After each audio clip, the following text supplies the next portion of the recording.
Pemirsa, praktek money politik selalu menjadi ancaman laten dalam setiap pelaksanaan pemilu, termasuk Pilkada 2024.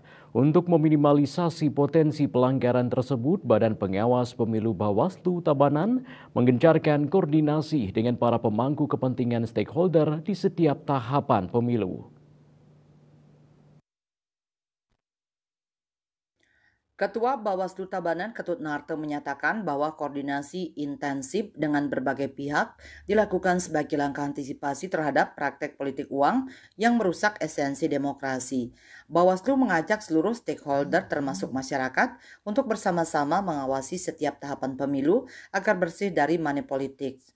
Bawaslu telah mempersiapkan pengawasan hingga tingkat desa dan tempat pemungutan suara TPS. Petugas pengawas ini berperan penting dalam memantau indikasi money politics yang berpotensi muncul, terutama pada masa kampanye dan masa tenang. Selain itu, Bawaslu juga akan menurunkan tim Gakumdu, penegakan hukum terpadu untuk melakukan pengawasan intensif di desa dan kecamatan yang dianggap rawan. Tim ini akan bergerak secara sistematis, terutama pada masa tenang, guna memastikan tidak ada upaya manipulasi suara melalui pemberian uang atau barang.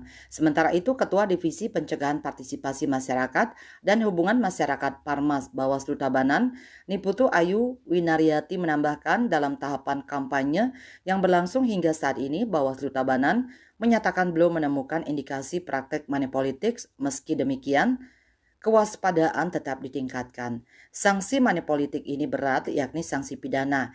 Yang memberi dan menerima itu bisa kena sanksi pidana. Terkait dengan money politik saat pemilihan serentak tahun 2024, anggota Bawaslu Bali Iwayan Wirke juga mengatakan Bawaslu mengimbau masyarakat untuk aktif melaporkan jika menemukan praktik money politik.